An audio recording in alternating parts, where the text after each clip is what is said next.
एक ताज़ा मौक़िफ़ पाकिस्तान तहरीक इंसाफ का आज ख़बरों की ज़ीनत बना है। वो ये कहते हैं कि जो नॉन पॉलिटिकल स्टेट एक्टर्स हैं वो एक्टिव हैं इमरान खान साहब के ख़िलाफ़।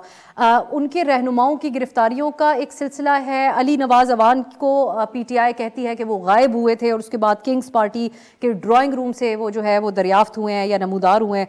तो मैं आपसे जानना चाहूँगी कि ये जो एक मौक़िफ़ है जो बिलावल साहब भी अपना रहे हैं कि एक ऐसा इलेक्शन हो जिसके बाद फिर एक बार धांधली का शोर मचे तो क्या फ़ायदा उस इंतखाबी एक्सरसाइज का।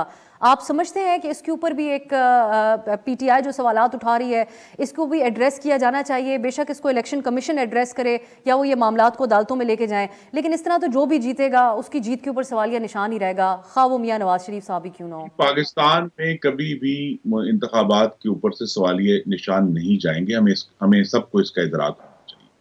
2013 का इलेक्शन जो कि वाहिद इलेक्शन है पाकिस्तान की तारीख का जिसका एक अदालती इम्तिहान हुआ, सारी एविडेंस जज की गई और उसके बाद उस वक्त की जो कमीशन था उन्होंने ये कहा कि 2013 के इलेक्शन में कोई मुनज़्ज़म धांधली के सबूत नहीं मिले। लेकिन सब लोग कहते हैं 2013 का इलेक्शन भी खराब था। तो लिहाजा इलेक्शन की जो इश्यूज हैं वो अपनी जगह पर हैं। दूसरा ये कि ये जो अभी हालिया शमूलियत हुई है इस्तेहकाम पाकिस्तान पार्टी में, ये एक अजीब मजाक पाकिस्तान के अवाम के साथ हो रहा है कि पहले वीडियोस रिलीज करते हैं और फिर मुस्कुराते हुए खुद चले जाते हैं।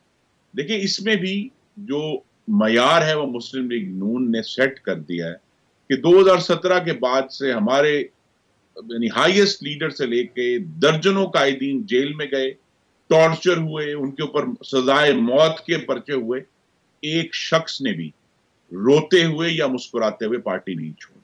तो लिहाजा ये जो छोड़ने वाले हैं ये अपना सियासी मुस्तकबिल सेट कर रहे हैं। इनके जो बयानात हैं और फिर इनके अमल हैं इन सब में मुकम्मल तजाद है और ये सियासत की तो हो सकती है लेकिन इसमें कई असूल हमें नजर नहीं आते।